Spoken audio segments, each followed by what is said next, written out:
Kalau kemarin kita udah belajar bonds valuation, hari ini kita mau belajar stock valuation. Kalau valuation kan intinya menentukan harga wajar. Harga wajarnya ditentuin dari apa? Dari present value atas apa yang kita dapat. Kalau kita mau valuation stock, berarti kalau kita investasi di stock, yang kita dapat apa? Yang kita dapat adalah dividen. Makanya dari dividen yang kita dapat akan kita present value. Baru nanti kita ketemu harga wajarnya berapa. Nah, stock valuation itu ada dua, ada CS valuation sama PS valuation. Kita bahas yang CS valuation dulu. CS valuation itu dibagi tiga, ada 3 jenis saham menurut pertumbuhan dividennya. Yang pertama, zero growth stock. Nah, zero growth stock ini yang namanya zero growth berarti dividennya nggak bertumbuh. Dividen yang dibagi selalu tetap. Nah, kita lihat timelinenya. Di sini saya punya timeline dari 0 sampai tak terhingga. Kenapa sampai tak terhingga? Karena kalau kita beli saham, kita nggak akan tahu kapan kita mau jual sahamnya, makanya selalu kita asumsikan waktunya sampai jangka waktu tak terhingga. Kalau zero growth stock, kalau kita punya dividen yang pertama 10, dividen kedua 10, sampai tak terhingga juga dividennya tetap 10. Nah, dividen-dividen yang kita dapat ini kita present value terhadap K, misalnya contohnya 5% K-nya. Harga wajarnya itu apa? Harga wajarnya itu rumusnya tinggal D per K. D-nya itu dividen, K-nya itu tingkat pengembalian yang diharapkan.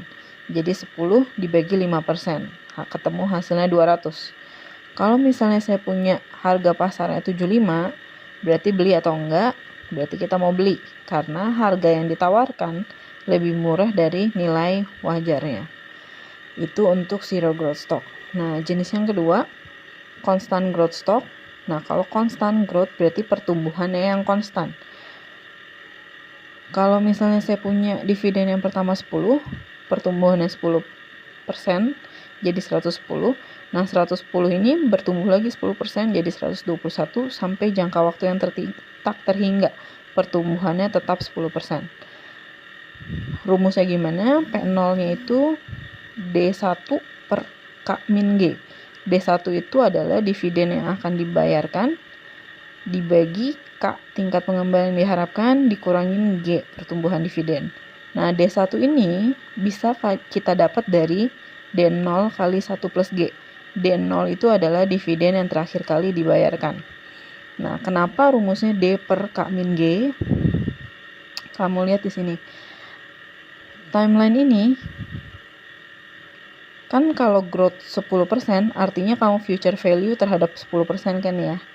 Sedangkan tadi rumusnya kita present value terhadap K 15% misalnya. Nah, sama aja artinya kamu present value terhadap selisih antara 15% dengan 10%, yaitu 5%. Makanya rumusnya D1 per K min G. Kalau kita masukin ke angkanya, jadi D1-nya itu 100, dividen tahun pertama 100, dibagi K-nya 15%, dikurangin G-nya di sini 5%. G-nya 10%. Berarti 100 dibagi 5%.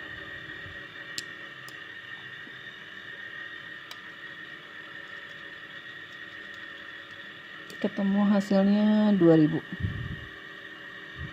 Nah, kalau hasilnya 2000, harga pasarnya 1200, berarti nggak beli.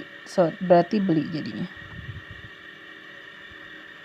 Karena harga yang ditawarkan 1200, harga barangnya 2000, berarti kita untung makanya beli.